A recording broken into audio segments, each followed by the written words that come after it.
La Cafetera es un programa de radio que se financia gracias a las aportaciones de los oyentes. Si te gusta el periodismo que defiende y sientes que te acompaña, hazte mecenas y ayúdanos. Infórmate en radiocable.com/mecenas. Buenos días, tardes, cafetera. Hace ya como 6 meses, mi galerista más querida, Blanca Berlín, me habló de que su sobrino tenía un programa de radio que me iba a encantar. Fue flechazo total desde la primera vez que os escuché, pero no ha sido hasta ahora, después de las vacaciones, cuando me he dado cuenta de lo que os echaba de menos, y además con esta sección maravillosa sobre feminismo, que me he decidido a hacerme mecenas porque no quiero que acabe nunca. Y ahora solo os queda añadir un apartado de Bellas Artes. Para eso aquí me tenéis si queréis. Ahí lo dejo caer. Un beso fuerte a toda la resistencia.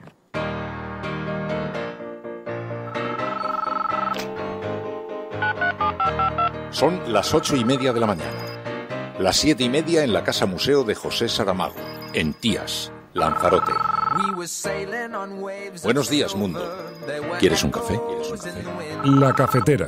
Dirige Fernando Berlín. En el programa La Cafetera de Radio Cable. Una entrevista en Radio Cable. Durante 20 minutos en Radio Cable y dice todo lo que van a escuchar. Mañana en La Cafetera de Radio Cable. Radio Cable, que ha conseguido una auténtica primicia, ha entrevistado esta mañana y ha conseguido situar esa entrevista y lo que le ha dicho en los titulares. Con María Navarro y Pilar de la Peña. ¿Existe, dígame de sí o no, existe alguna posibilidad de que aquí a que acabe ese plazo el 23 de septiembre ustedes propongan a Podemos entrar en el gobierno, en el Consejo de Ministros? ¿Existe sí o no alguna posibilidad, no, vicepresidente? Y ellos lo saben. Hemos sido siempre muy francos en esto. ¿Y aunque eso evite las elecciones? Es que no es posible. Aquí estamos firmando un pacto, el Pacto de Leticia. Un pacto donde nos coordinamos, donde trabajamos armónicamente por objetivos comunes. Un pacto que nos obliga, nos compromete y nos motiva a proteger nuestra Amazonía, a hacer trabajos de prevención, de mitigación, de atención cuando tenemos riesgos o cuando se presentan además incendios forestales.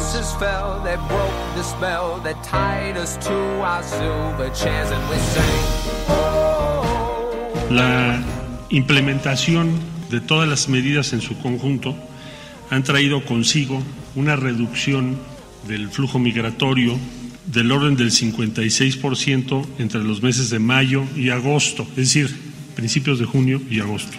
Adoptó con México el día 7 de junio. En síntesis diría yo que se lograron 3 cosas. Primero, la reducción de un flujo migratorio muy grande, complejo, y que ponía en tensión nuestras normas legales y nuestra propia política migratoria en virtud del incremento tan grande que tuvo.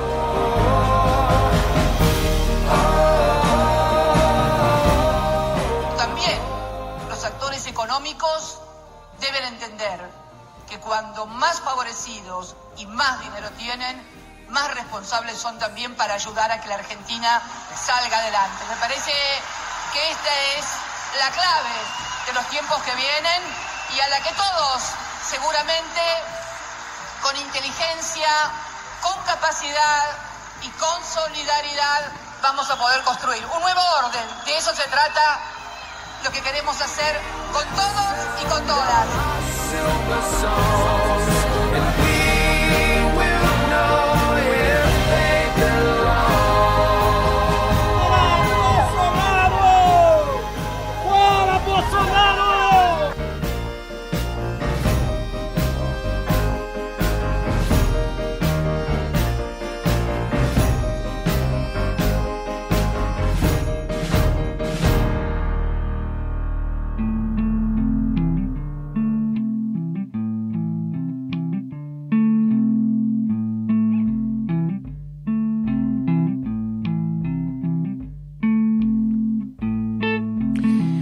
Buenos días, cafetera. Como ya sabréis, el concierto que estaba previsto del cantautor Luis Pastor y su hijo Pedro fue vetado por el nuevo ayuntamiento de la derecha de Aravaca, una ciudad dormitorio de Madrid. Se formó un gran revuelo por esto, porque de nuevo la derecha sucumbió a la tentación de la censura en la cultura Y es que, como dice la fábula del escorpión, difícil hacer otra cosa que picar, dado que está en su naturaleza. Así que, con el objeto de desagraviar al autor y también al mundo de la cultura, la Asociación Rosa de Luxemburgo decidió organizar una concentración concierto ayer a la misma hora, y más o menos en la misma zona. Participaron Rosalén, Ismael Serrano, Luis Ramiro, La Mare, el poeta Juan Carlos Mestre, entre otros muchos. Y no faltó nadie.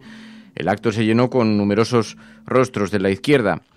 Y mientras que el concierto paralelo, que sustituyó a Pastor, organizado por la derecha, se quedó completamente vacío, este se llenó hasta arriba.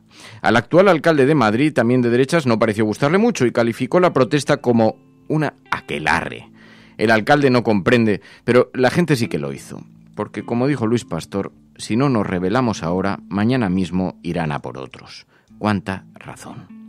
En la España que persigue titiriteros, que veta músicos, que censura raperos, no caben los diferentes. Y, queridos amigos, todos somos diferentes. Pastor es una de las personas más entrañables y coherentes que nos ha dejado el panorama de los cantautores españoles desde la transición. Hoy sobrevive acompañado por su guitarra y por una insobornable sonrisa, la misma con la que responde cuando alguien aún le pregunta qué fue de los cantautores. Aquí me tienen, señores, como en mis tiempos mejores, dando el cante que es lo mío. Y aunque en invierno haga frío, me queda la primavera, un abril para la espera y un grándola en el corazón. Buenos días, cafetera.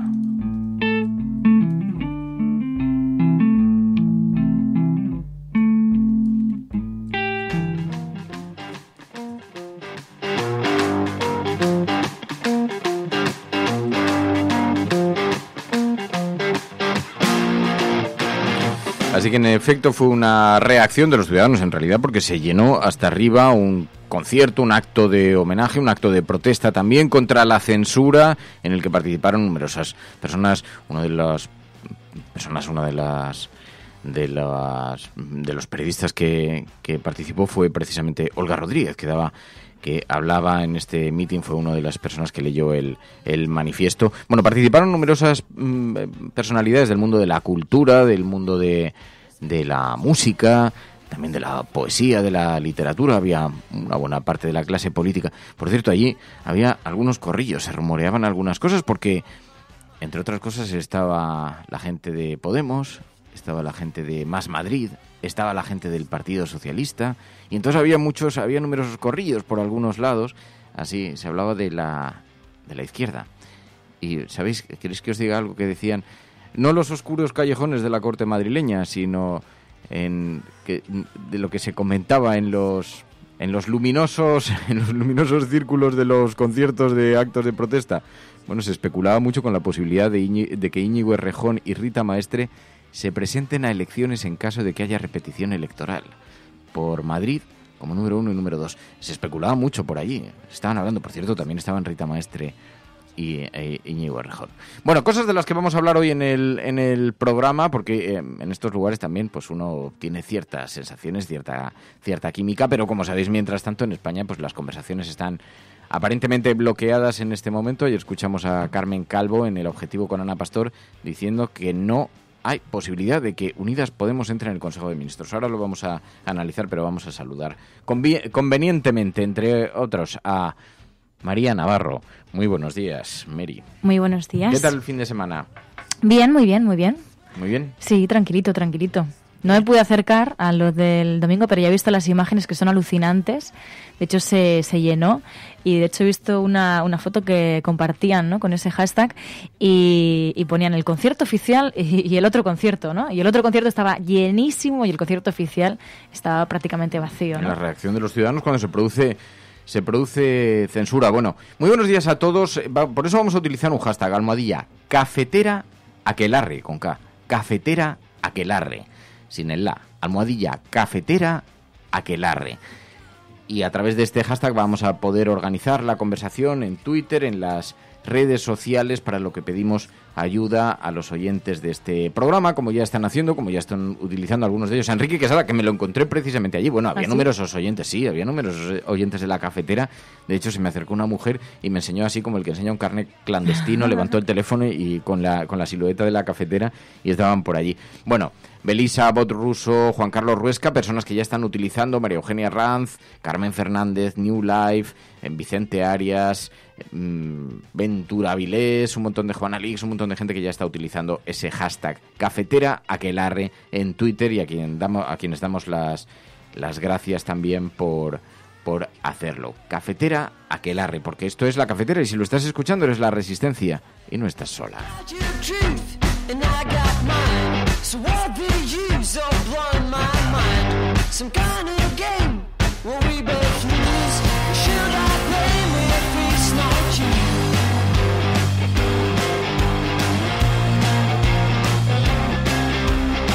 Estoy viendo que está por aquí Carmen, también Mamen Páez. Bueno, van a tener hoy una alegría, porque hoy es lunes. Los lunes analizamos en el programa, hablamos de feminismo en el programa, y hoy lo vamos a hacer con Ana Bernal. Sabemos que tienen un gran cariño por Ana, y que es compartido por ella. Algunas de las oyentes de este programa, entre las que están Carmen y está Mamen Páez. Yo también.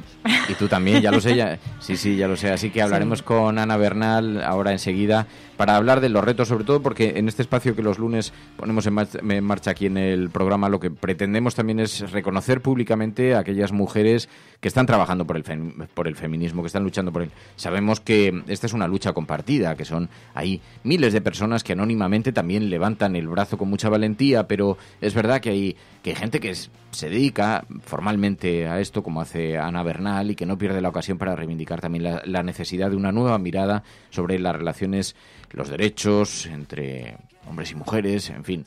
Bueno, pues hablaremos con Ana Bernal para ver también cuáles son los retos y las asignaturas pendientes en esta materia. Porque esto es La Cafetera, y en La Cafetera también hablamos de feminismo. Si lo estás escuchando, no estás sola.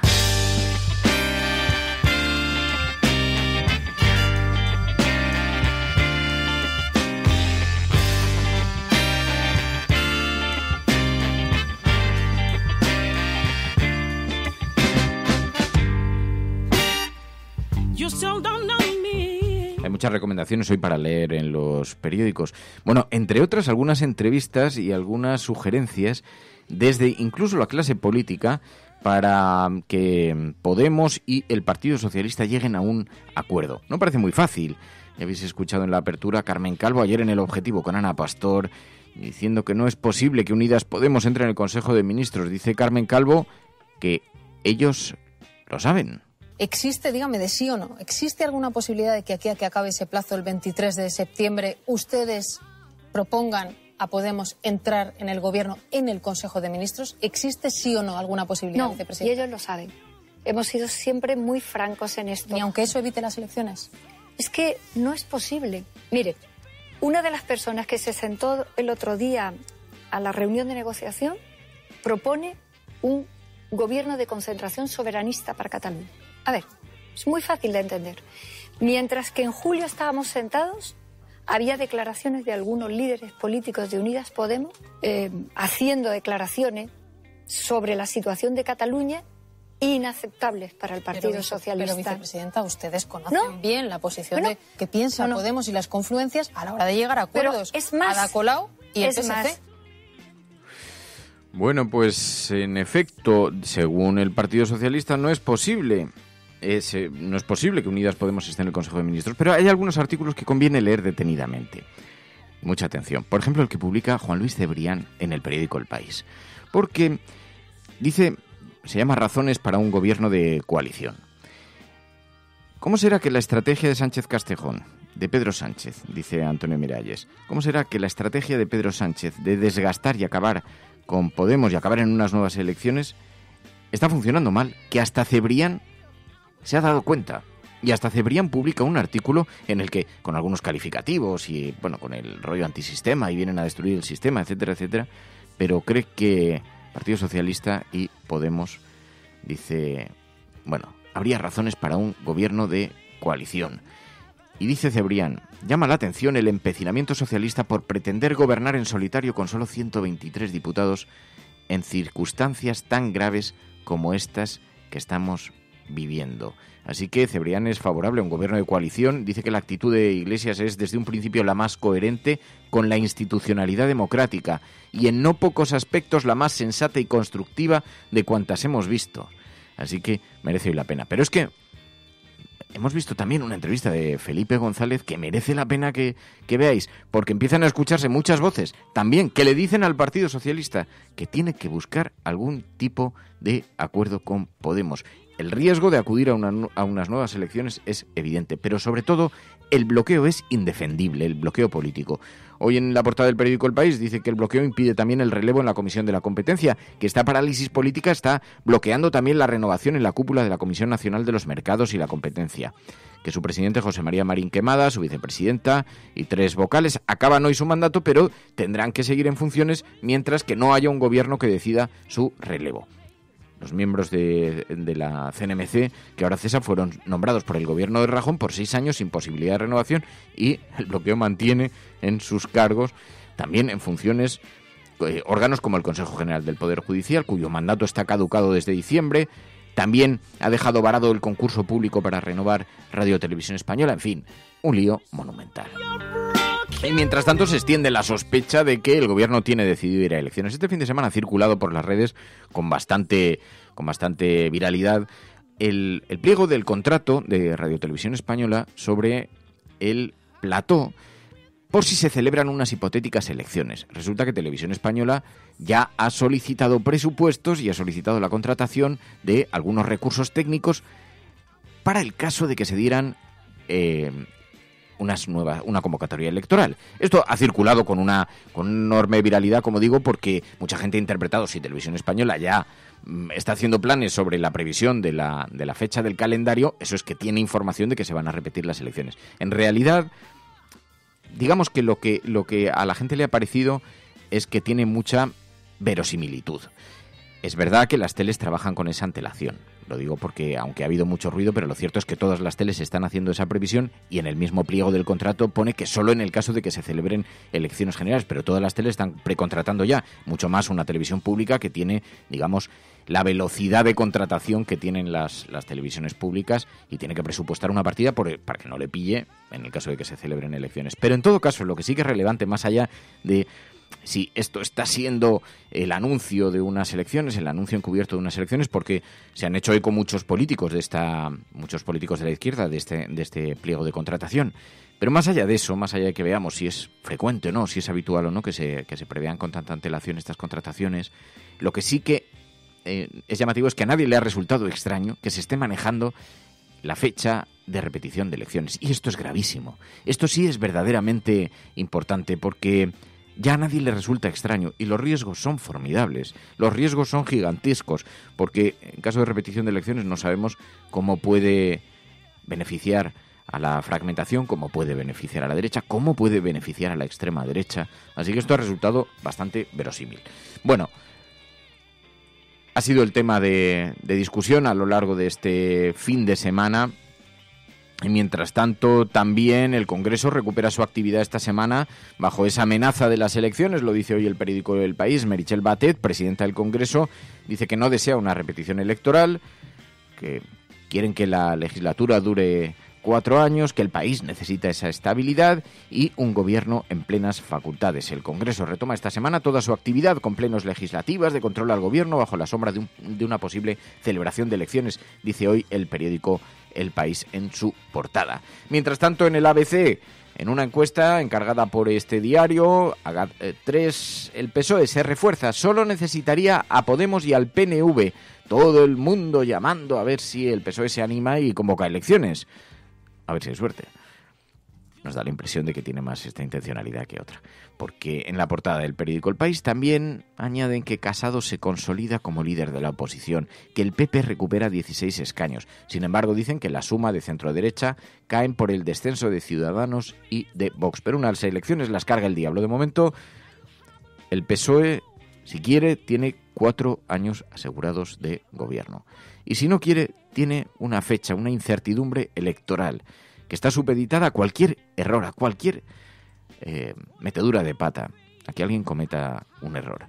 Y luego está este otro dato que os aportaba, que forma parte de la rumorología, ¿eh? No hay ningún anuncio oficial, ya lo advierto, pero la rumorología en los círculos progresistas ayer se situaba en la hipotética candidatura de Íñigo Errejón e incluso Rita Maestre, en el caso de que se convocasen elecciones por una candidatura por Madrid, pero para las elecciones generales. En fin, bueno, quién sabe, lo iremos viendo, iremos descubriendo esto, en todo caso, pero ya era llamativo, había mucha gente que lo daba por hecho, y había mucha gente que decía que incluso gente del entorno del Partido Socialista, que eso le provocaba dudas. Esto es algo que no ha calculado Pedro Sánchez. Han tenido mucho miedo a la irrupción del Podemos de Iglesias, pero ahora, si les aparece un partido entre Podemos y el Partido Socialista, a quien puede hacer una buena herida es al Partido Socialista. Esto no lo han calculado con mucha intensidad. En fin, bueno, todo esto en el territorio de la especulación, porque lo que sí que vemos, mientras tanto, es que también en España, claro, la incertidumbre es amplia y abarca muchas otras cosas, no solamente el panorama electoral, el conflicto, el dilema con Cataluña sigue sin estar resuelto, sigue allí, y esta misma semana, pues hoy es día 9 de septiembre. Estamos a 2 días de que se celebre la Diada en Cataluña, esa conmemoración que siempre convoca a miles de personas por las calles y que este año, pues además, sobre la que este año planea no solamente la incertidumbre política, sino también el hecho de que haya algunos líderes independentistas todavía en prisión. Según el periódico El Mundo, obispos catalanes sostienen a un secesionismo dividido por la Diada. El de Girona pide el derecho a decidir y el de Solsona critica la abusiva prisión preventiva, según el periódico El Mundo. Esquerra Republicana teme una encerrona el miércoles en la manifestación por cuestionar el unilateralismo y además el adelanto de elecciones como respuesta al Supremo enfrenta a Junqueras y a Puigdemont, dice el periódico El Mundo. Así que estos días preparaos porque nos da la impresión de que va a haber mucho ruido en torno a la Diada. Habrá escenificación, siempre la hay, el 11 de septiembre. Cataluña siempre se moviliza con muchísima fuerza y también habrá propaganda, la que se dé desde los periódicos de Madrid, que ya están empezando. Apertura del año judicial, dice el periódico La Razón, que ya va calentando banquillos. Sentencia al proceso, ultimada sin fisuras en el tribunal. El fallo se va a dar a conocer antes del día 16 de octubre, fecha en la que vence la prisión preventiva de los Jordis. También, según una encuesta del periódico La Razón, conservador, de derechas, Esquerra Republicana hunde a Puigdemont y podría gobernar con el PSC, dice La Razón. Además, Moncloa teme que Iglesias comprometa ante el rey su apoyo gratis, que el juego de trampas entre PSOE y Podemos entra en la recta final, dice La Razón. Esta semana deberían encontrarse los líderes y luego ver al rey. Sánchez solo quiere ir a la investidura si hay un pacto de gobierno, pero en Moncloa ya temen que Iglesias dé un apoyo gratis para forzar un ejecutivo al que poder machacar, dice el periódico La Razón. Porque esta es una de las tesis que se está manejando en las últimas horas también en los oscuros callejones de la corte madrileña. Apuntaba a ello Iñaki Gabilondo en uno de los vídeos en su editorial. Habría un posible escenario que Podemos renuncie a formar parte del Consejo de Ministros, que vote a favor de la investidura para que Pedro Sánchez pueda gobernar, pero después, desde la oposición, sin entrar al gobierno, actúe con mucha contundencia, de forma que deje en una situación de mucha fragilidad al gobierno de Pedro Sánchez. No es un escenario en absoluto cómodo para el gobierno, que necesita estabilidad en tiempo de incertidumbre, con Cataluña, la sentencia como telón de fondo, pero también con algunos dilemas internacionales bien importantes. Por ejemplo, el Brexit, la salida del Reino Unido de la Unión Europea, retos internacionales que no son menores y toda esta escalada de tensión que se está viviendo en el estrecho de Hormuz, toda esta tensión que está provocando Estados Unidos en su sistemática, permanente colisión con Irán. En fin, el panorama internacional no va a ser sencillo y con movimientos en Latinoamérica. Y mientras tanto, además, por no situar el foco también en una gran preocupación, el resurgir de la extrema derecha global, tal y como se está dando en medio planeta de forma simultánea. Bueno, hoy en La Vanguardia, Casado insiste en unir a la derecha pese a la negativa de Rivera. El líder popular advierte de que si no logra formar coalición pedirá directamente el sufragio para su partido a los votantes de Ciudadanos y de Vox. Y Trump aborta in extremis su reunión secreta con los talibanes. En esta búsqueda de la paz entre Washington y la insurgencia talibán, el presidente había invitado a jefes talibanes a verse con él en Camp David. ¿Os acordáis? Os lo contamos aquí en el programa. Son noticias de esas que pasan desapercibidas en las páginas internacionales que apenas tienen recorrido. Los talibanes, sobre los que Estados Unidos puso el cartel de en busca y captura. Los talibanes que, entre otras cosas, apoyaron el atentado de las Torres Gemelas y contra el que Estados Unidos declaró la guerra en Afganistán. Bueno, pues se han estado reuniendo en conversaciones de paz con el gobierno de los Estados Unidos. Yo recuerdo, voy a hacer un pequeño ejercicio de memoria, cuando se produce el atentado del 11 de septiembre, que Estados Unidos amenaza con invadir Afganistán, hecho que se produce unos meses después, como recordaréis, y que, bueno, George Bush anunciaba que destruirían el enemigo, que lo buscarían en cuevas. Durante años estuvieron buscando. Y fijaos cómo es la historia, ¿no? El grado de coherencia que tiene la historia. Estados Unidos ha estado, después del asesinato, después de la caza y captura de Bin Laden por parte de los Estados Unidos, sin juicio previo, Después de esto, Estados Unidos ha estado sentándose, unas veces en secreto y otras públicamente, aunque no ha tenido prácticamente recorrido en la prensa internacional, con todos los aliados de Bin Laden, con todos los talibanes que le apoyan, y buscando una fórmula de paz. Ahora había una reunión secreta con los talibanes que ha sido abortada in extremis, pero otras las hemos conocido. Porque, como dijo un director de la CIA, y hay información que podéis buscar de esto en la red, aquí lo comentamos en su programa en su día, un exdirector de la CIA dijo: la única forma de terminar en esta guerra que se ha emprendido contra los talibán es sentándose a pactar con ellos, de general a general. Y efectivamente se han estado sentando en secreto. Así es en fin, estas cosas que tiene la historia, ¿no?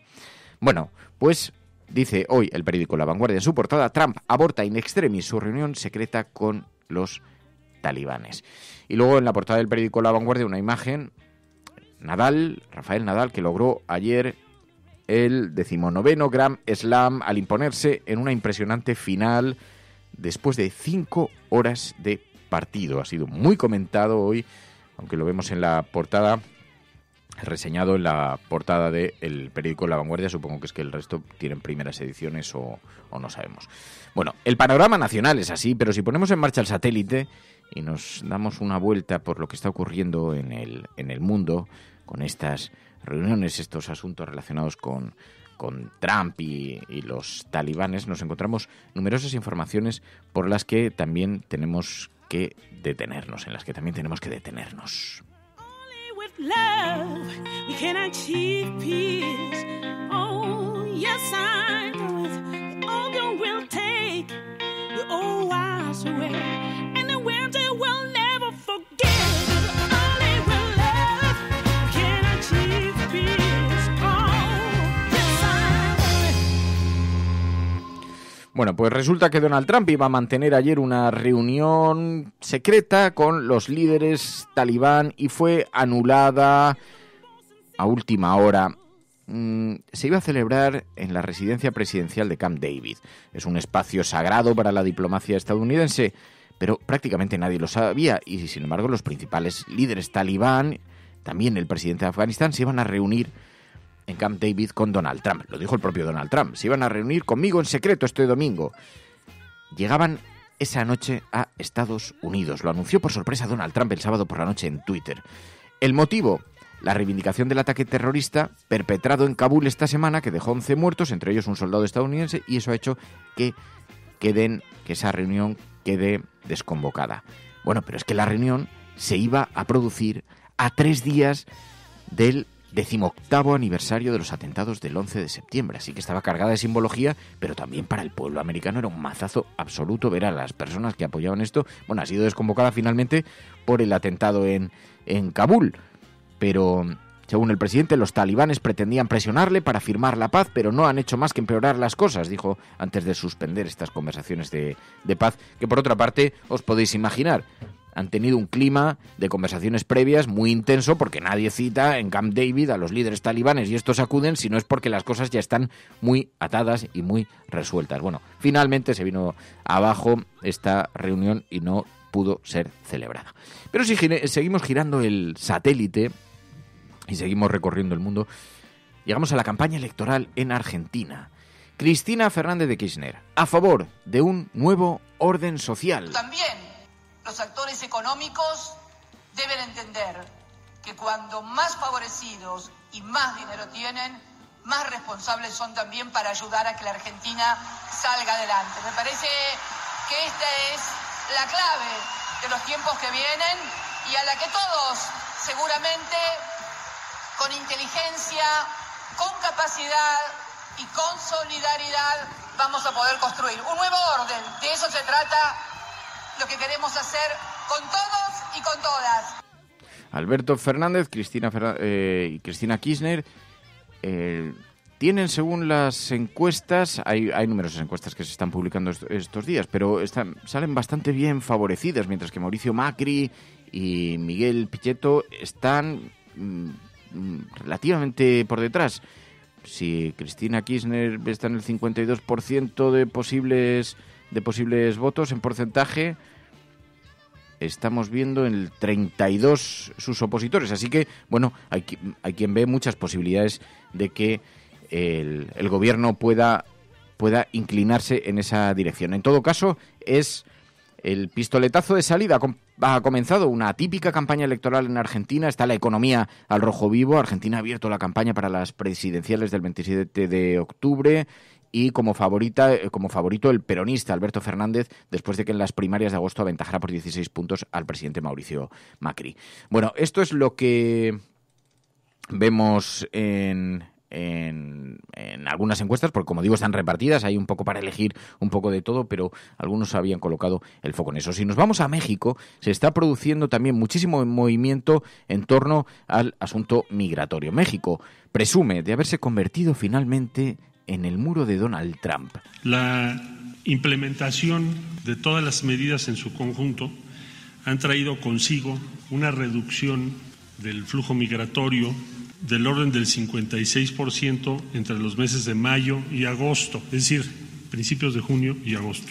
Adoptó con México el día 7 de junio. En síntesis diría yo que se lograron tres cosas. Primero, la reducción de un flujo migratorio muy grande, complejo, y que ponía en tensión nuestras normas legales y nuestra propia política migratoria en virtud del incremento tan grande que tuvo. Segundo lugar, que esto se logró y de manera muy importante con respecto a los derechos humanos. Y tercer lugar, que México está dando ejemplo, en el caso de Guatemala, Honduras y El Salvador, que con poco dinero se podrían crear empleos en esos países y que eso es mucho mejor que cualquier otra política para hacer frente al flujo migratorio. Pues así que está realmente... En México están pasando cosas, hay una gran tensión en la izquierda, se está viviendo con numerosas peleas, numerosas discusiones entre la izquierda que está gobernando, y esto pues tiene muy preocupado a los progresistas de Latinoamérica, porque ven cómo, de nuevo, una vez más, la izquierda no se pone de acuerdo. Y esta política migratoria ha contribuido en buena medida también, porque ha cumplido los anhelos de Donald Trump, y eso ha hecho que numerosas personas en la izquierda se hayan visto decepcionadas por esta política migratoria. Bueno, si seguimos hacia Chile, ha habido este fin de semana numerosos disturbios en manifestaciones que recordaban las víctimas del golpe de Estado de 1973 de Pinochet, cuyo aniversario también se cumple ahora en estos días.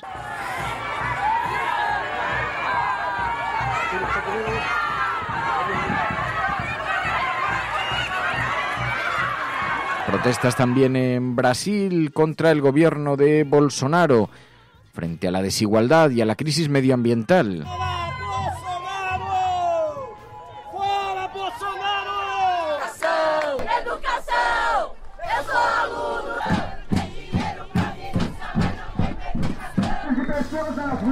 Una parte de la sociedad que se rebela contra las políticas medioambientales en esta época en la que la fotografía que está caracterizando a Brasil son los grandes incendios en el Amazonas. Eso ha llevado a Bolivia también, a Evo Morales, a pedir a sus homólogos anteponer los intereses del medio ambiente en Bolivia. Un tema muy importante. ¿Cómo es posible, por diferencias ideológicas, podemos estar distanciadas? Por encima de la diferencia ideológica están los derechos de la madre tierra. Respetamos, tenemos diferencias, es un derecho. Los pueblos sabrán por quién vota, a quién vota. Eso no está en debate. Así que la sociedad se rebela contra los fanatismos, contra los fundamentalismos, contra la extrema derecha, pero, en fin, vemos que electoralmente pues siguen gozando con un extraordinario apoyo. Bueno, esta es la fotografía global. Si el satélite sigue girando, estamos observando algunos de los países desde el aire. Pero ya sabéis, hoy es lunes en la cafetera. Los lunes hacemos un alto aquí, un paréntesis en la cafetera para hablar de feminismo. Lo hacemos porque consideramos, lo han pedido los oyentes, y consideramos en este programa que hay que colocar el foco sobre aquellas personas que están trabajando, que están luchando en favor de la igualdad, en contra del machismo, en contra del terrorismo machista, gente valiente a la que hay que reconocer públicamente, cuyo trabajo hay que señalar, hay que poner en relevancia, y lo hacemos aquí cada lunes en la cafetera, porque esto es la cafetera, y si lo estás escuchando eres la Resistencia, y no estás sola. Hay criminales que proclaman tan campantes: la maté porque era mía. Así nomás, como si fuera cosa de sentido común y justo de toda justicia el derecho de propiedad privada que hace al hombre dueño de la mujer. Pero ninguno, ni el más macho de los supermachos tiene la valentía de confesar: la maté por miedo. Porque, al fin y al cabo, el miedo de la mujer a la violencia del hombre es el espejo del miedo del hombre a la mujer sin miedo.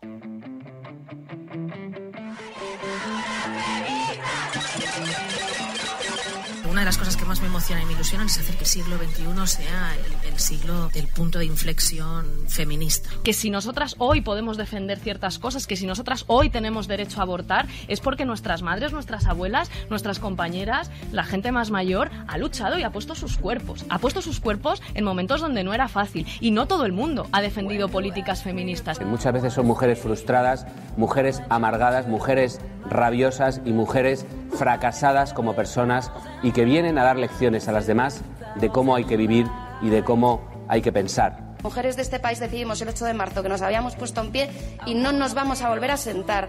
Así que, señores de la derecha, las mujeres no somos un colectivo social que la derecha tiene que combatir. Si permitimos que las mujeres voten, se perderá la estructura social. Es un movimiento que ha significado la mayor revolución del mundo sin que haya habido una gota de violencia. Nosotros defendemos un feminismo que llamamos un feminismo liberal. Por eso tenemos que, desde los postulados cristianos, defender un auténtico feminismo, ¿no? Un feminismo femenino. Solo derrotando la superioridad de género, derrotaremos también al monstruo de la violencia contra las mujeres. Estás escuchando La Cafetera.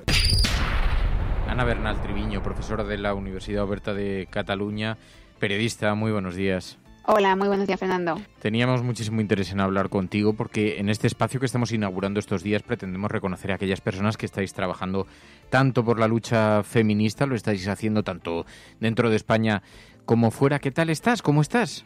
Bueno, pues me consta de que hay un grupito de seguidoras en vuestro programa que llevan pidiendo desde hace tiempo que fuera. Pero la verdad es que somos muchas compañeras y cualquier compañera siempre que se escuche su voz y que lance el mensaje, pues va a ser positivo. No es cuestión de que lo protagonice una u otra o lo que sea. Yo la verdad que encantada de estar con vosotros y sobre todo la enhorabuena por haber creado este espacio y aún más en los tiempos que corren. Sí, porque los retos son importantísimos. Estamos viendo algunas cifras. ¿Tú dirías que España es un país machista? A ver, en el contexto europeo es cierto que hay países de nuestro entorno que nos miran con envidia. Y, por ejemplo, te pongo las compañeras de Suiza, que el machismo en Suiza está muy arraigado, o las compañeras italianas que tienen una situación bastante débil en cuanto al fortalecimiento de sus derechos. La verdad que España lo que ocurre es que tenemos nuestras leyes, pero tengo una sensación y cada vez más profunda de que, por una parte, tenemos unos políticos irresponsables en la medida, sobre todo esta nueva tanda, ¿no?, que se está incorporando, en la medida en que contribuyen a una manipulación absoluta sobre los derechos de la mujer. Pero, por otro lado, me duele ver cómo una buena parte de la sociedad carece de memoria histórica y de memoria histórica feminista.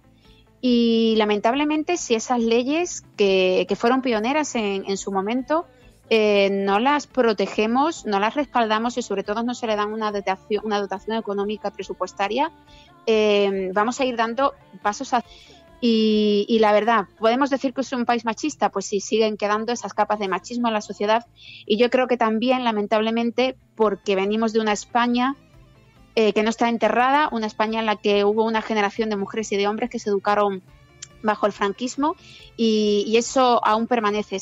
Esas ideas, algunas de esas ideas todavía quedan por debajo. Porque además esto a lo que te refieres lo vemos especialmente en estos últimos tiempos, ese retroceso al que aludes. Hay un discurso que viene a decir, bueno, la igualdad existe. La igualdad no existe todavía en realidad. Bueno, ese es una de las grandes falacias, ¿no? Una de las grandes manipulaciones que se está ofreciendo ahora. Estamos hablando siempre a lo mejor a un plano de igualdad en cuanto a derechos, pero después tenemos un plano en cuanto al feminismo. Por ejemplo, yo que soy feminista radical, el feminismo radical siempre ha defendido que lo personal es político, ¿no? Y es ahí el espacio en el que más machismo se observa. Pero hay otra manera muy fácil. Podemos tener, como insistía antes, leyes aprobadas, pero en el momento en que empezamos a revisar conceptos, como por ejemplo ahora está ocurriendo con violencia de género, intentando confundirla con violencia intrafamiliar, que no tiene absolutamente nada que ver. O, por ejemplo, cuando se modifican direcciones sobre asociaciones sobre la mujer, o se intenta poner el foco y cuestionar y se nombran esas asociaciones como chiringuitos feministas, o se intenta recortar partidas presupuestarias, se dejan esas leyes sin efecto. Y, por lo tanto, estamos en ese momento en el que, bueno, sí, tenemos leyes, pero si no se cumplen, si no se respetan, no existe esa igualdad de la que tú estabas hablando. Pero al margen de las leyes, insisto, existe un espacio personal, un espacio público en el que la mujer sigue sufriendo acoso en las calles, en el que vemos como hay mujeres que incluso van a hacer deporte y son violadas, etcétera. Y después tenemos ese espacio privado, el espacio del hogar, el espacio de cuando se cierra la puerta de casa, el espacio también de las propias universidades, de los centros educativos. Hay múltiples escenarios en los que el machismo se sigue manifestando de forma cotidiana y también en otros ámbitos, como por ejemplo la cultura, nuestro propio periodismo. Es decir, la igualdad es algo que queda muy lejano, no es algo que digamos nosotras ni que digamos las feministas. Hay numerosos indicadores en el ámbito europeo, incluso en el ámbito económico, que hablan en torno a una media de un siglo para poder conseguirlo, y estamos hablando solo en el plano económico. Imaginemos en el campo pues de las relaciones personales, ahí nos queda muchísimo más. Sí, porque vemos algunas reivindicaciones, por ejemplo la del lenguaje inclusivo. ¿Cómo afecta? Podemos decir, ¿eso es una batalla que hay que librar? Por supuesto, dentro del feminismo una de las grandes batallas es el lenguaje. ¿Por qué? Porque el lenguaje invisibiliza y siempre insistimos en que lo que no se nombra no se llega a ver, ¿no? De todas formas, yo creo que este es un tema un poco perverso a veces, ¿no? Lo he visto muchas veces utilizado sobre todo en programas tipo de las mañanas, ¿no? O en programas de debate nocturnos, en el que se tiende a utilizar el tema del lenguaje como un arma arrojadiza para precisamente atacar el feminismo e intentar ridiculizarlo, ¿no? Y sin embargo, pues frente a lo mejor a la postura de la RAE, que todo el mundo la considera, la postura de la Real Academia de la Lengua, que la considera como la postura oficial y que en muchísimas ocasiones pues niega ese lenguaje inclusivo, tenemos otro conjunto de mujeres catedráticas, lingüistas, que llevan mucho tiempo luchando para que esto sea una realidad. Obviamente nos encontramos con instituciones que también son patriarcales y que, por supuesto, incluso aunque haya algunas mujeres, eso no significa que el hecho de incluir a lo mejor una mujer en la Real Academia eso suponga una revolución en el momento en que esa mujer a lo mejor participe de la misma opinión que sostiene el núcleo patriarcal o el núcleo masculino que sustenta esa institución. Pero como te insisto, la necesidad del lenguaje, hay varios estudios que lo he referido algunas veces en alguno de mis artículos, en los que habla cómo el lenguaje, donde se refiere el género, ¿no? Como es el nuestro, donde existe una especificidad en torno al género, son lenguajes que no favorecen el desarrollo de la igualdad en comparación con otros países que utilizan a lo mejor un género neutro. Y aparte eso también desvela mucho en la capacidad que tenemos de integración con respecto a la mujer. La mujer no es una minoría, la mujer configura la mitad del mundo. Y bueno, si no la incluimos en el lenguaje, creo que estamos ignorando bastante. Pues Ana Bernal, queríamos simplemente conversar un ratito contigo y reconocer también ese trabajo. Es verdad, es un trabajo colectivo, es el trabajo de mucha gente, muchísimas mujeres, sí. Pero hay algunas personas que están siempre valientemente levantando la mano y tú eres una de ellas, por lo tanto, en nombre de la audiencia, muchísimas gracias. Ana, gracias de corazón, un beso. Nada, todas sumamos y muchas gracias también a vosotros por sumar con este espacio. Un abrazo. Estás escuchando La Cafetera. We will make America safe again. Ante Dios Todopoderoso, Venezuela.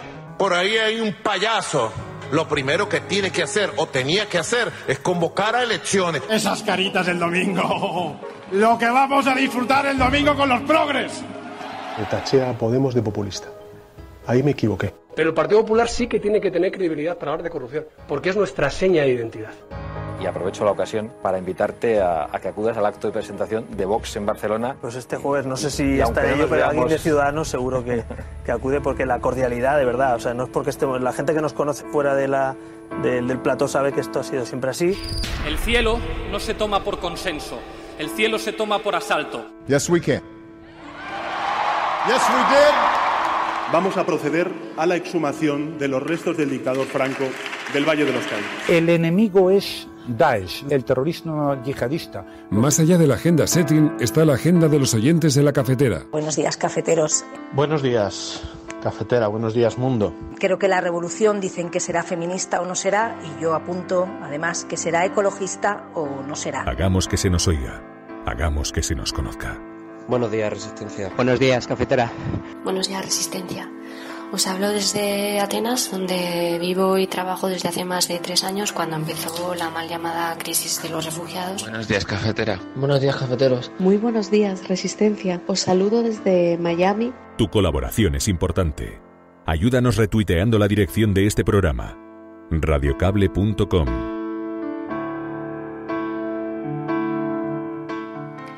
Pues empezamos la agenda de La Cafetera, en este caso con una información que nos hacía llegar Berto Salesa, que como sabéis es oyente de este programa y es una de las personas que está muy preocupada por la despoblación que estamos sufriendo en este país y en concreto en Aragón, ¿no? Nos enviabas esta información que asegura que el 46,5% de los municipios aragoneses ya no tiene escuela. Nos hemos ido a esta información de Heraldo de Aragón y aseguran que la despoblación avanza y casi la mitad de los municipios aragoneses ya no tienen escuela. Dicen en esta información que 212 pueblos no alcanzan los 101 habitantes. En 66 de ellos no hay ni un solo niño menor de 15 años y en otros 133 solo residen de 1 a 5 niños. A pesar de que el gobierno bajó en 2015 la ratio a 3 alumnos para mantener abiertos los colegios, ya hay localidades que no alcanzan ni siquiera esa cifra. Así que esto demuestra una de las consecuencias de la despoblación que sufren sobre todo zonas como Aragón, y nos hacía llegar precisamente Berto Salesa para que al menos se tenga en cuenta y podamos llegar a algún tipo de solución. Y luego en materia de migración nos hacíais llegar muchas informaciones, en concreto una de ellas es que 113 personas han llegado a las costas de Canarias desde el viernes. Las Islas Canarias reciben desde el viernes a 6 embarcaciones, 4 llegaron a Lanzarote y 2 a Gran Canaria. Durante la mañana del viernes llegaron 2 pateras a Lanzarote, en concreto una al muelle de Arrieta y otra a Punta Escamas, con unas 45 personas a bordo. El sábado se localizaron a otros 6 personas que habían llegado por sus propios medios a la costa de Las Cucharas, también en Lanzarote, mientras que el domingo se contabilizaron otras nuevas 3 embarcaciones, 2 en Gran Canaria y una en Lanzarote. simplemente unas cifras que lo que revelan es que siguen llegando personas, siguen jugándose la vida para llegar a nuestras costas, y nos hacíais llegar ese informe que sigue difundiendo Walking Borders, que es la ONG que sabéis que lleva a cabo pues esas informaciones de las personas que llegan a la costa sur de nuestro país, y cuentan que 1.020 personas han muerto cruzando la frontera sur en el último año, según el informe que presenta en esta ONG en la que está Elena Maleno, como sabéis. Y es que las cifras que maneja la ONG aseguran que en todo 2018 y el primer cuatrimestre de 2019 murieron en el mar 1.021 personas. De estas, solo fueron rescatadas, además, los cuerpos de 204, según asegura el informe La vida en la necrofrontera. Así que nos encontramos con que no solamente nos encontramos con una cifra de más de 1.000 personas fallecidas en un año, sino que además solo se habría encontrado el cuerpo de en torno a 200 personas. También sobre migración, el caso de la muerte de un menor migrante hallado inconsciente en Ceuta. Nos hacíais llegar esta información que publicaban desde el periódico público.es. El fallecido tenía 17 años, murió el pasado día 1 de septiembre en Ceuta y lo encontraron inconsciente en el puerto de la ciudad. Según fuentes policiales, habría tenido una muerte natural, y es que el menor no tenía además documentación, pero el testimonio de otros jóvenes permitió determinar que tenía 17 años y que estaba en un centro de menores, lo que revela y nos tiene que hacer preguntarnos qué sistema estamos construyendo que permite que un menor acabe inconsciente en la calle. Y también desde Proactivo Penals difundían a través de Twitter ese rescate del barco Ocean Viking, que rescató este domingo a 150 personas frente a las costas de Libia. Había 12 menores y una mujer embarazada, según informa SOS Mediterráneo, y no han trascendido más detalles sobre la operación ni sobre si la tripulación pedirá en las próximas horas puerto seguro para desembarcar. Lo que sí que sabemos es que mientras el Alan Kurdi continúa en aguas internacionales frente a Malta a la espera de instrucciones para desembarcar a 8 personas. Este domingo la organización informaba de que un tercer menor, decían, ha intentado suicidarse y exigían una solución que ponga fin a más de una semana de espera. 2 menores fueron además evacuados la semana pasada por las autoridades maltesas tras sufrir varios ataques de ansiedad, pero insistimos, siguen sin tener instrucciones para desembarcar a 8 personas que llevan ya más de una semana. Y para terminar la agenda nos encontramos con, dentro de lo malo, una buena noticia, y es que Salvini está siendo investigado por difamación contra la capitana Carola Rackete. El exministro del Interior italiano está siendo investigado por difamar a raíz de la denuncia que presentó la capitana, que lo acusó de poner en peligro su seguridad por criminalizarla. En la denuncia se detallan 22 ofensas del líder de la Liga contra la capitana en Facebook, Twitter y televisión, y se afirma que difunden un mensaje de odio. Así que al menos esto está sirviendo para señalar al líder como Salvini.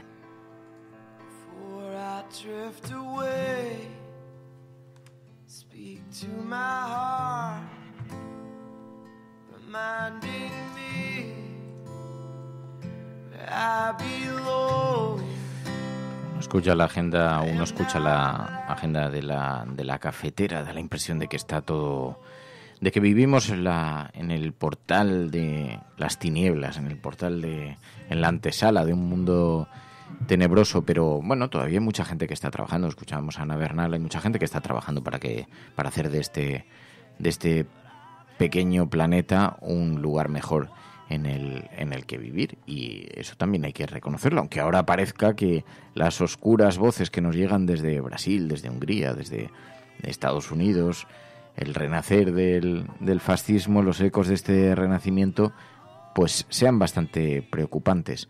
Os decía antes que es muy interesante leer esta entrevista de Felipe González no es exactamente una entrevista, este texto de Felipe González en el periódico El País, porque allí deja reflexiones muy interesantes sobre el Brexit, sobre la crisis en Cataluña, sobre las nuevas tecnologías, el surgimiento de estos movimientos como el de Trump o el de Bolsonaro. Tenéis también un resumen hoy en público.es donde cuenta alguna de estas cosas. Y es que os decía antes que es que hasta Felipe González decía que hagan lo que quieran, pero que no nos lleven de nuevo a elecciones.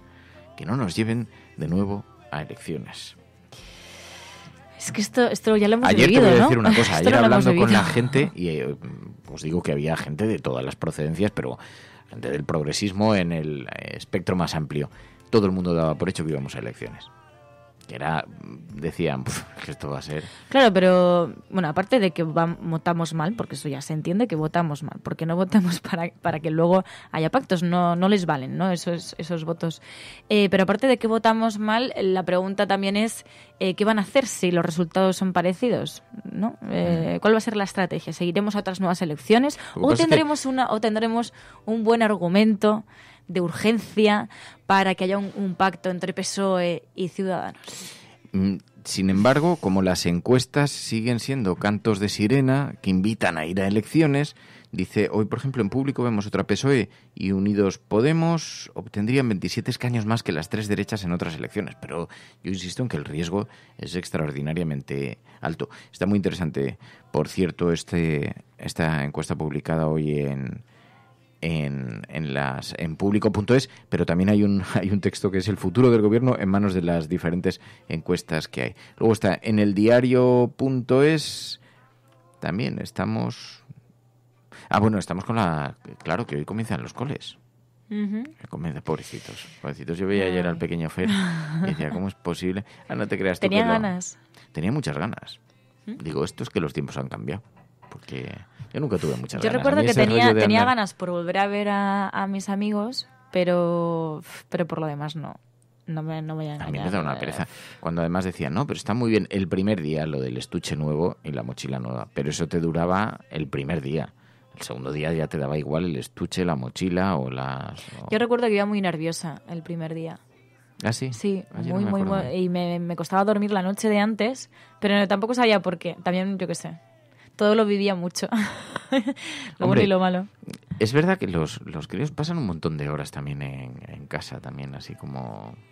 Claro, a ver, al final son casi 3 meses de verano, ¿no? No sé. Yo me gustaba el cole, pero es verdad que es como algo que no está muy bien visto, ¿no? Que el hecho de decir que no te gustaba mucho el cole porque se entiende que a los niños les encanta ir al cole. Pero no sé, supongo que también ahora luego si no lo podemos hablar con Pilar, que está mucho más experimentada en todo esto, porque a mí ya me pilla bastante lejos. Bueno, pero tú además siendo de familia de profesores, pues eso... Claro, ya están jubilados. De hecho, ya me imagino que están bueno, no tenían por qué, pero... Sí, pero... ya están jubilados. Bueno, es que es un ambiente muy diferente luego al ambiente de trabajo, ¿no? Es como, no sé, yo ahora mismo no volvería a estudiar. O sea, no volvería al cole.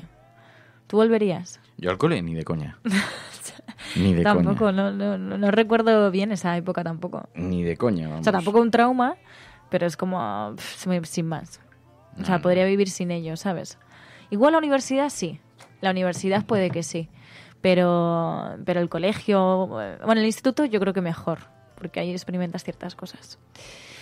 Yo, hoy están en los periódicos, las comunidades autónomas subvencionan con 130 millones más de 70 colegios religiosos que separan a niños y niñas, dice hoy el diario.es en su portada, porque claro, con la vuelta al cole pues también vuelven algunas de estas denuncias y, en fin, no sé.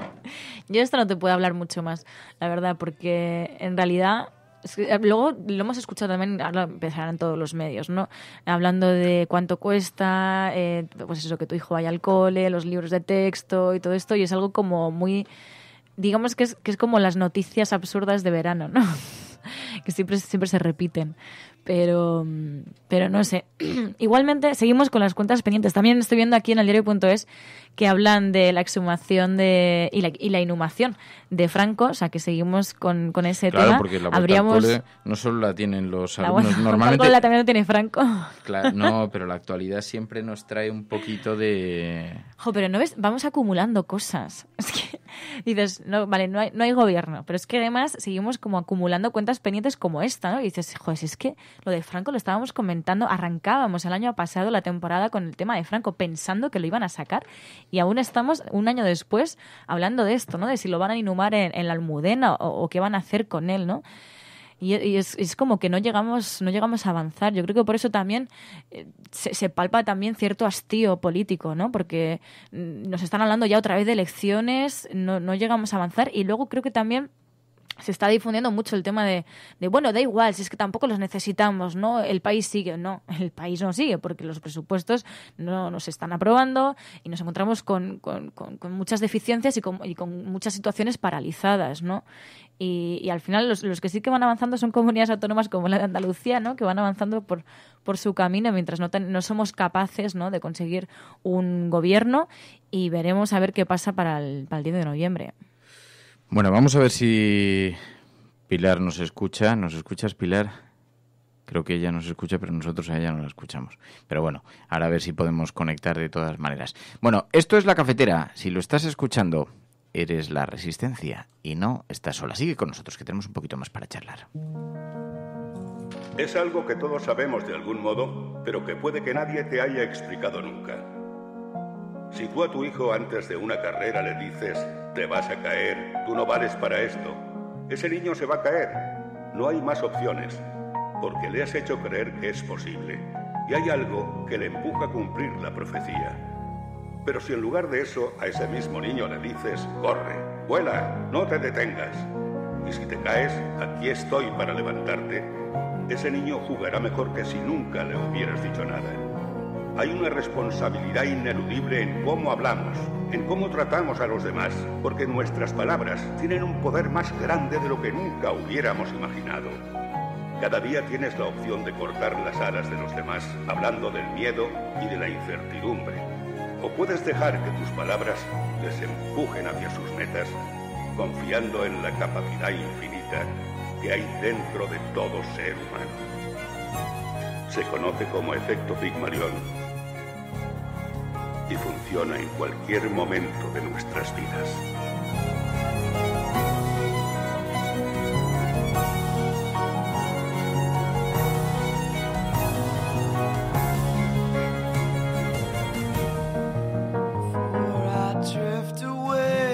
Ay, el efecto Pigmalión, tan importante en días como hoy, que comienza el cole, porque esto también nos invita a que a los niños les empujemos, les ayudemos a aspirar a sueños importantes para que puedan cumplirlos. Pilar de la Peña, buenos días. Hola, buenos días, ya estoy por aquí. Ay, vuelta al cole, la vuelta al cole. Hoy tenías follón, supongo, con los críos. Pues sí, por la mañana, el primer día de colegio siempre es un poco ajetreado y agitado, pero bueno, ha ido todo razonablemente bien. ¿Cómo estaban? Pues los dos pequeños que empezaban hoy, uno estaba bastante ilusionado y el otro estaba menos, pero han ido contentos. Además, nada más llegar se han empezado a encontrar con amigos, que al final es un poco lo que todavía esas edades que han empezado quinto, pues todavía sigue siendo un poco juego y hay bastante parte lúdica. ¿Han empezado quinto? Yo pensaba que tenían la misma edad que Fer. Fer empezaba cuarto. No, tienen un año más. Ah, amiga, no has creído nunca. El otro día me miró un poco raro porque cuando le dije, vas a empezar cuarto, y me dice, sí. Y le digo, yo en cuarto me lo pasé súper bien, porque claro, tercero sí que me costó más, pero cuarto era súper fácil, ya verás que es súper fácil. Y me miró como diciendo, ¿pero quién? ¿Pero cuánto Fer? Hace que...? O sea, ya debo pensar, pues si te va a hacer un montón, ¿qué me harías tú en cuarto? O como diciendo, si tú nunca has sido pequeña, ¿sabes? ¿O existía el colegio cuando tú eras pequeña? No, el colegio era en blanco y negro. Era como, ¿de qué me está hablando? Sí. No había móviles pobrecitos. Sí. De todas formas, dice Ángel Trianero, te pasa como a mí, dice, yo ya me pierdo con los cursos actuales, me gustaba más la EGB, yo también, a mí me sacáis de la EGB, yo no me sé ni las equivalencias. ¿Que son iguales? ¿Cuarto era cuarto? Sí. Sí. Hasta sexto todo era igual, hasta sexto de primaria. A partir de sexto es cuando cambia. Había séptimo y octavo, ¿no? Exacto. En nuestra época había séptimo y luego pasabas primero, segundo, tercero de BUP y CO. Y ahora, en vez de eso, séptimo pasa a llamarse primero de la ESO y luego tienes hasta cuarto de la ESO y los 2 últimos años de bachillerato. Bueno, y selectividad ya no se llama selectividad, que ahí ya sí que me veo súper mayor. Pero no pasa nada, continuamos. Decía Mary que ella sí vivía con emoción. Yo la verdad es que no tenía Lo vivía con nervios, pero... no me gustaba nada el colegio, nada. Ni el colegio, ni la universidad, donde bebimos más cajas de cerveza y nos metíamos en las clases. A mí las vueltas a las aulas nunca me gustan. A mí me faltó fiesta en la universidad. He sido siempre tan horroroso estudiante. Te faltó fiesta en la universidad. A mí me sobró. yo te doy un trozo. A mí me sobró. Nos metíamos el Miguel, un compañero que tenía yo, la Mune, nos metíamos en un aula, iba por la tarde, en fin, una cosa deplorable. Pai me conoció en aquella época. Sí. Y entonces nos cogíamos una caja de cervezas en la facultad, nos metíamos en las aulas vacías ahí en la Autónoma. Deberíais echar la llave, macho, porque si supierais lo que hay ahí, lo que hemos hecho en esas aulas, o sea, lo que han visto esas mesas, yo no digo nada. Y nos quedábamos allí, pues eso, lo que es echando las tardes. Sí, unos estudiantes formidables. Tardes de provecho, ¿no? Lo que viene siendo tardes de provecho. No, a mí nunca me gustó volver al cole. Yo siempre fui tan mal estudiante, tan horroroso, que no me gustaba nada. Pero veo yo ahora a los pequeñitos ahí, con toda su energía, digo... Bueno, ¿quién cogiese esa edad, no? Dice María Elena, que también era muy fiestera en la universidad. Dice María Elena...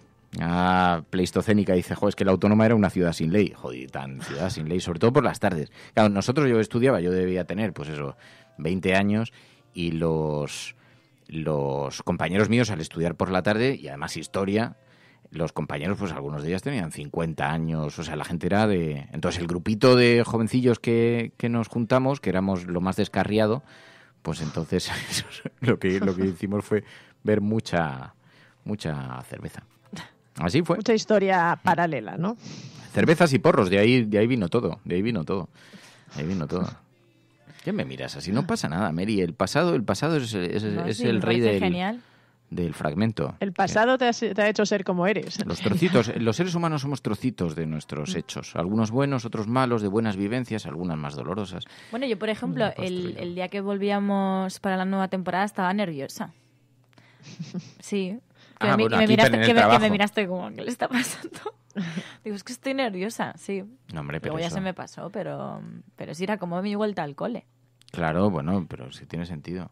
Y era como, ay. Hombre, las vueltas al cole, además, en cierta forma, son un poco el reinicio de la rutina que has perdido durante el verano, pero también el inicio de una nueva etapa, ¿no? Es un nuevo curso, normalmente o muchas veces con nuevos profesores, a veces incluso con nuevos compañeros. Entonces es verdad que tiene una mezcla de eso, pues que te ayuda un poco a afrontarte a los cambios que luego te van a ir pasando, pero a la vez es un poco de emoción y miedo, ¿no?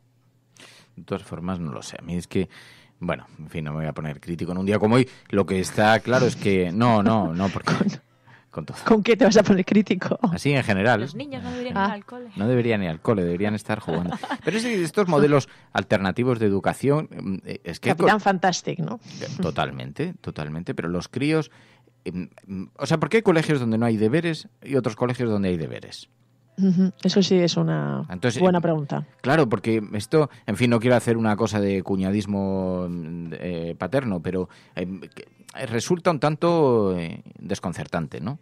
O sea, saber que hay niños de tu edad que pueden no hacer nada y que, oye, serán igual ingenieros que tú, o serán ingenieros, o serán abogados, o serán jueces incluso, pero ellos no tuvieron deberes. Tú te estás amargando ahí la vida y tal, y dices, bueno, son sistemas diferentes, y yo comprendo luego que todo eso depende del profesor. Hay profesores que no quieren mandar deberes a casa. Claro, pero que haya partidarios no resulta tampoco muy confiable, ¿no?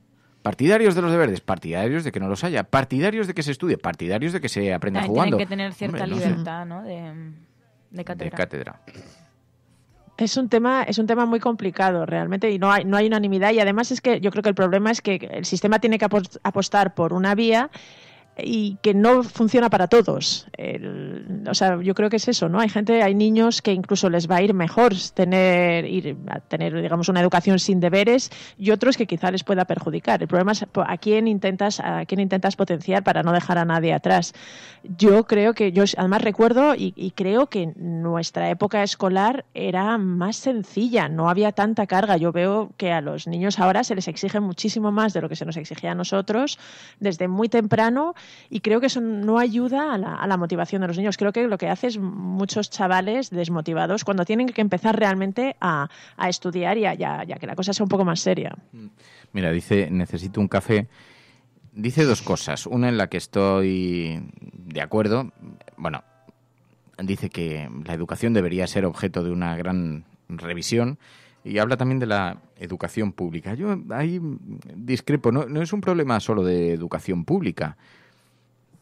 Seguramente también, pero creo que los modelos educativos paralelos, alternativos, están bastante sobrevalorados.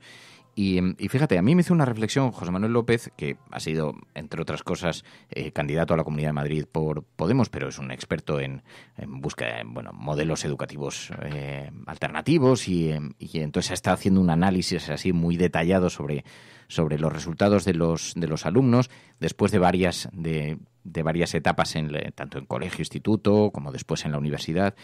Y entonces, una conclusión a la que llegó en conversaciones con numerosos consejeros de educación, de comunidades autónomas, incluso de derechas, es que la educación pública tenía una ventaja formativa que no tiene la educación privada. Es decir, es muy fácil encontrar a un ingeniero que haya estudiado en la educación pública y un ingeniero que haya estudiado en la educación privada. El acceso a los grandes puestos de responsabilidad más remunerados no suelen estar necesariamente asociados al tipo de educación que recibieron en primeras instancias. Lo digo porque hay muchos padres y madres que tienen enormes peleas cuando son muy jovencitos los niños sobre si lo van a llevar a un colegio de educación pública o a un colegio concertado o privado, incluso, y hacen grandes esfuerzos económicos porque todo el mundo quiere lo mejor para sus hijos, entonces se agobian con los gastos para darle a sus hijos la mejor educación. Y me decía José Manuel López, y es que hay una falacia de base. Generalmente los niños que tienen más posibilidades en el mundo que estamos viviendo, y esto es estadística pura, no es una idea conceptualizada, es pura estadística, quienes más tienen oportunidades son aquellas personas que han podido relacionarse con diferentes perfiles de gente, es decir, algo que solo te da la educación pública, donde te relacionas lo mismo con chicos que son hijos de familias desestructuradas, lo mismo que con gente de profesiones liberales, los hijos de gente con profesiones liberales, y eso solo te pasa en la educación pública, no te pasa en los colegios más exclusivos. Claro, todo esto tiene peros, como os podéis imaginar, pero mayoritariamente la educación privada a la que podemos aspirar, vosotros o yo, que es una educación privada que dices, bueno, como muchísimo, haciendo un esfuerzo vital extenuante, puedo pagar que mi hijo vaya a un colegio privado de la zona. No puedes pagar que tu hijo vaya a Yale y le tengas que pagar 6 o 7.000 euros al mes. Eso yo por lo menos no puedo aspirar a eso. Hay gente a lo mejor que sí, pero yo creo que entre los oyentes no habrá muchos. Entonces, eso ya es otra cosa. Yo conocí a un multimillonario, que alguna vez he contado esta historia, creo ya por aquí, que me dijo, es que a mí me gusta mucho Europa porque cuando le quiero enseñar a mis hijos Roma, que lo están dando en el cole, les monto en el jet privado y lo vemos desde el aire. Claro, esa no es la educación que van a recibir tus hijos si van al privado de cerca de tu casa. Ese no es. Otra cosa es que le envíes a Yale y a esquiar a Aspen con el resto de hijos que gestionan el Congreso norteamericano o la política norteamericana o la Bolsa de Nueva York, que a lo mejor ahí hace unas relaciones. Pero lo que es una falacia gigantesca y que todos los padres se tragan es que los niños, porque se relacionan siendo niños con otros niños de buenas familias, con grandes recursos o que sus padres tienen empresas, después le van a hacer favores y van a terminar trabajando con esas redes sociales en esos lugares. Eso es mentira. Estadísticamente no es verdad. Es una falacia que se dice mucho, pero sin embargo estadísticamente no es real. Y me lo contaba José Manuel López. Me decía, es que la gente le lleva diciendo, no hombre, pero que haga buenos amigos, buenas relaciones, le vendrá bien en el futuro. Mentira. En estas primeras etapas es falso. Otra cosa puede ser en la universidad, quizá, en algunos lugares, pero nadie contrata a alguien porque haya sido, salvo José María Aznar, compañero de clase con el presidente de Telefónica, pero el resto de gente eran gente de otras disciplinas y de otros contactos, ¿no? Así que cuidado porque es estadística, ¿eh? No lo estoy diciendo, no recuerdo muy bien en los términos en los que me lo contó José Manuel López, pero me pareció una reflexión muy interesante. Claro, ahora todos los que han metido a sus hijos en colegios privados me estarán diciendo, pero qué cabrón, esto lo podías haber contado en mayo.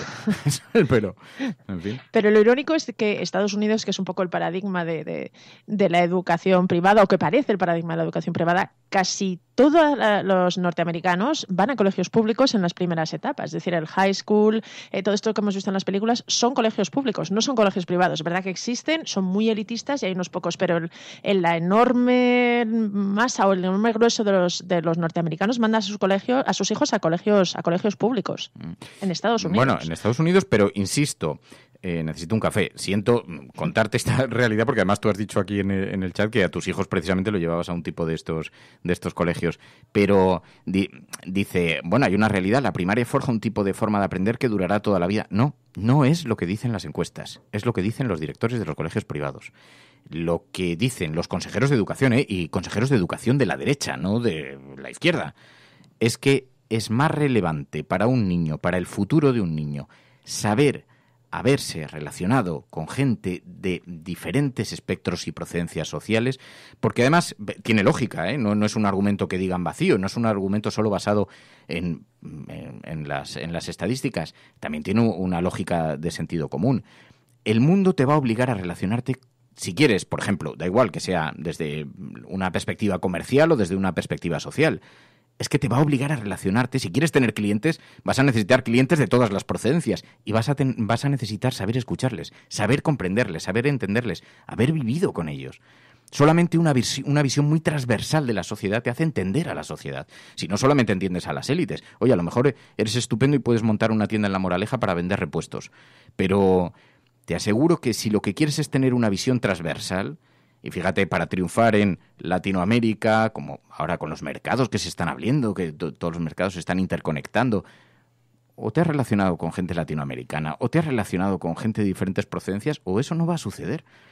Entonces, claro, dice, hombre, de ahí ya entiendo que también hay colegios con más dificultades, y dicen, hombre, pero es que también meter a un niño en una zona, en un colegio muy extraordinariamente conflictivo, pues es una decisión muy complicada. Pero yo simplemente estoy citando a alguien que me lo ha contado así, en estos mismos términos, y que me decía, cuidado con la propaganda, porque los padres terminan haciendo unos esfuerzos que no les corresponde, y la educación privada a la que podemos aspirar nosotros no es la educación privada que les va a garantizar el mejor de los futuros. Otra cosa es que disciplina a la hora de aprender a estudiar, que tengan unas ciertas prácticas, unas ciertas conductas en casa, pero va a ser mucho mejor un buen colegio, un colegio público, y que sin embargo le hagas una actividad cultural, que el niño pues se acostumbre a acudir a conciertos de música, que le guste escuchar música clásica, es decir, que en casa también hagamos algo de trabajo, que el otro. Y esto yo, y te aseguro, me senté con José Antonio Marina, me senté con dos expertos en educación, como José Manuel López, con el experto de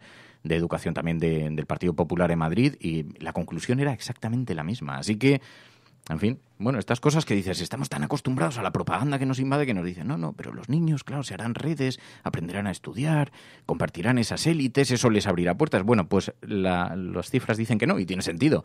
Nadie dice, hombre, te voy a contratar de director general porque coincidí contigo hace 35 años en un colegio infantil. Pues no parece que tenga mucho sentido, ¿no?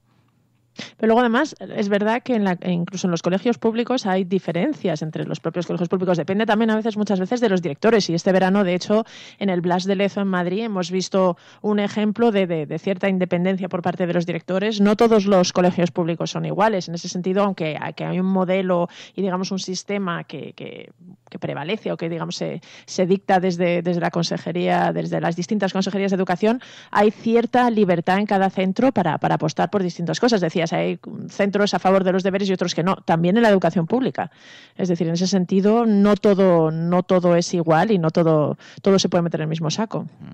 Y bueno, en todo caso habrá excepciones, pero sospecho que tiene mucho más que ver con lo que aprenden los niños en casa que lo que bueno, las prácticas y tal. Mientras que lo que es muy importante es que la socialización y la comprensión del mundo en el que viven, la complejidad, la observación de un mundo que está formado por débiles, por fuertes, por gente que va más deprisa, por gente que va más despacio, sea compleja, y que los niños aprendan a conversar en esos términos de complejidad, ¿no? Es muy, muy, muy importante.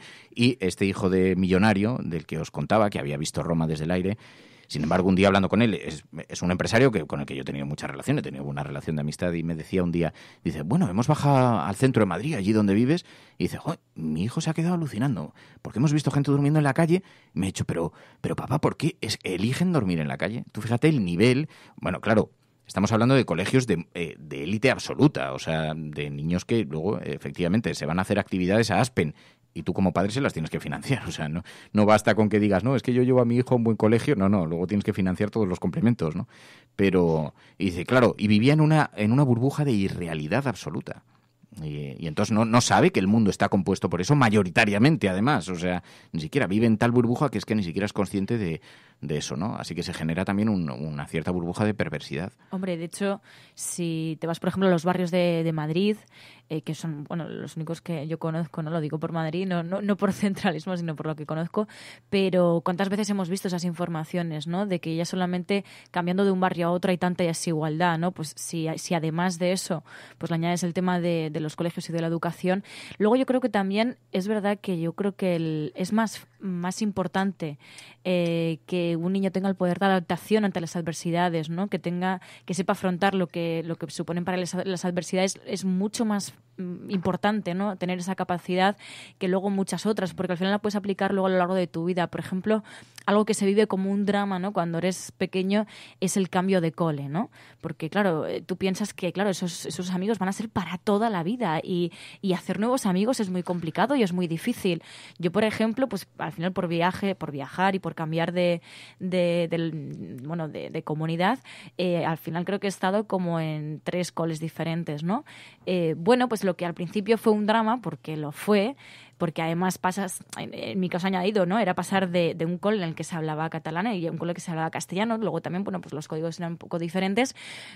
Pues lo pasas mal el primer día, pero al final también tienes pues vas jugando un poquito con ese poder de adaptación y yo creo que eso también te ayuda, La ¿no? adaptación es muy importante. De todas formas, quiero dejar claro que eso no significa que ir porque además hay muchos padres que están, insisto, haciendo un gran esfuerzo por llevar a sus hijos a diferentes colegios, privados o concertados. Eso no significa, pues ahora va a resultar que a mi hijo le va a ir mal, en absoluto. O sea, lo que digo es que no está asociado el hecho de que vayan a un colegio público con que después su futuro esté conectado con las personas que acompañaron, porque estadísticamente hay muy pocos datos que certifiquen que después laboralmente estás conectado con gente que te acompañó en la etapa de estudios cuando eras joven. Pero eso no significa que estéis haciendo mal, no tengo ni la menor idea, porque hay gente que cada caso es un mundo y hay oyentes que están diciendo, bueno, claro, pero es que yo no tengo un colegio en 20 kilómetros a la redonda o el colegio público que tengo pues tiene enormes dificultades. O sea, cada caso es un mundo y cada historia es una guerra, pero digo como visión general hay que tener cuidado con dejar que la propaganda ataque el sistema educativo público, porque las cifras y las estadísticas lo que nos dicen es lo que nos dice. Otra cosa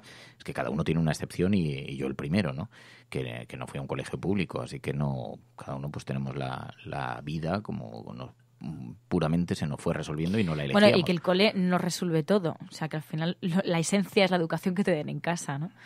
Yo creo que esa es la parte capital de todo. Y seguís guardando, porque yo, mis amigos más cercanos, mi amigo Guille, mi amigo Miguel, mi amigo Nico Maggi, luego me he hecho muy buenos amigos ya de adulto con los que paso mucho más tiempo, pero Guille y Miguel, por ejemplo, son mis amigos de la infancia. Anoche mismo estuvimos juntos. Claro, pero eso yo lo veo como algo súper raro. O sea, bueno, súper raro, ¿no? Porque claro, si no has cambiado, claro, yo como cambié de cole, pues también es como más complicado. Al final tampoco había redes sociales, que supongo que ahora será mucho más fácil, ¿no? Mantener el contacto.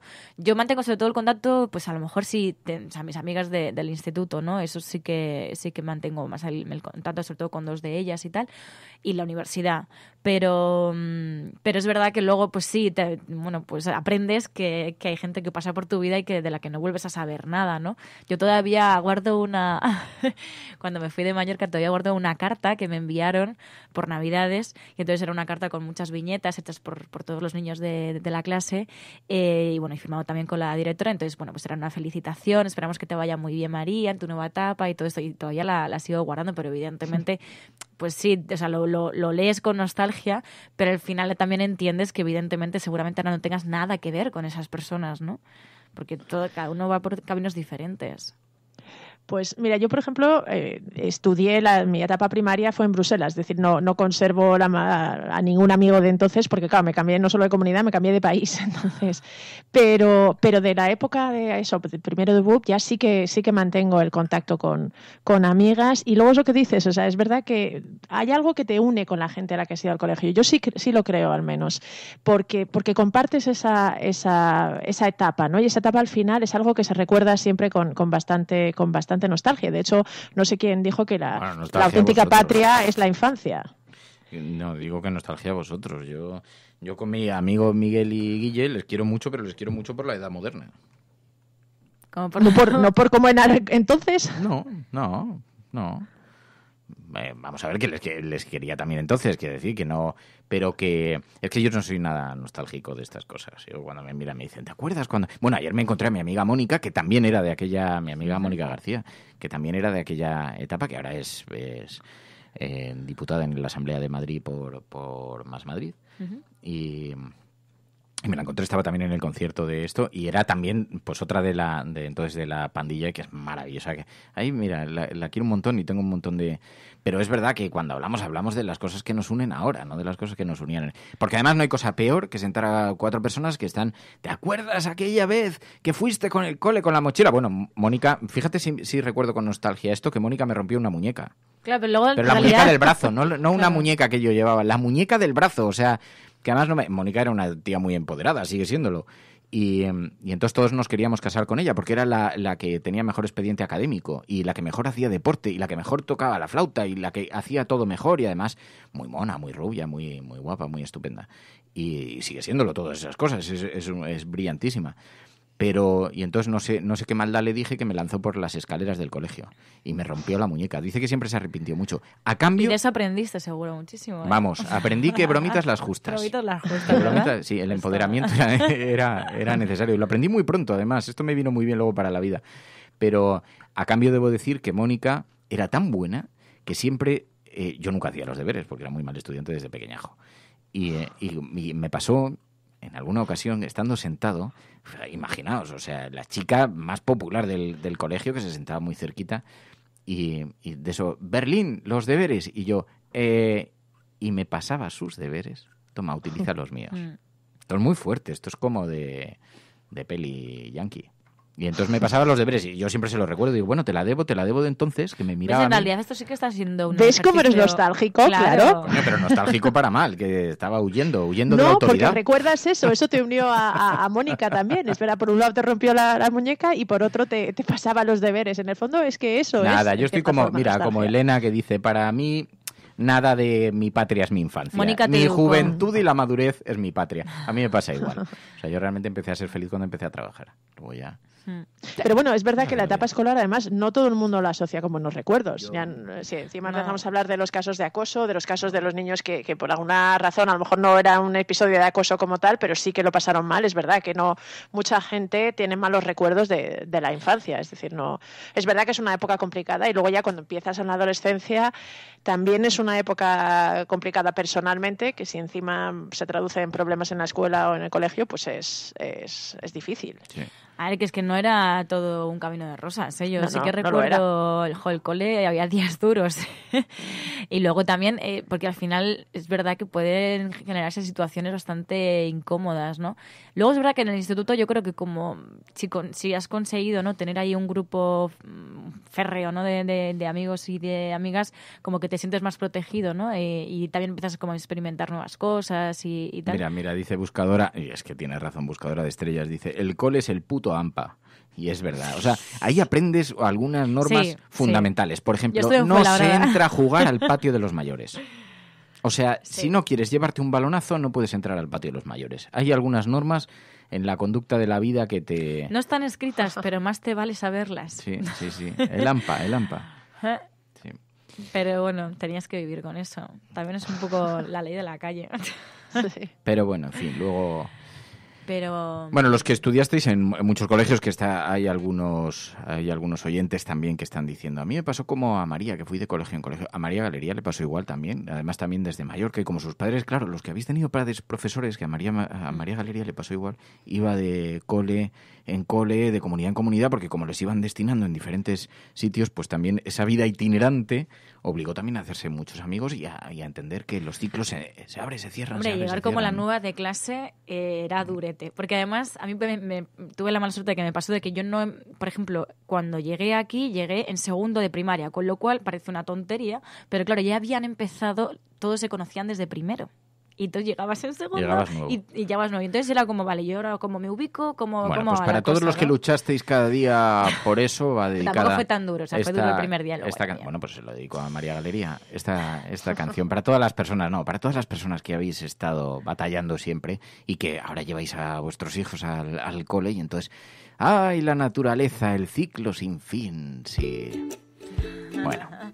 Hoy ha comenzado el colegio, los críos vuelven al cole y ya volvemos a la rutina normal, así que ya estamos todas las mañanas juntos y tenemos este pequeño espacio también para darnos cariño y alimentarnos mutuamente aquí en la cafetera. Buenos días, mundo, ¿quieres un café?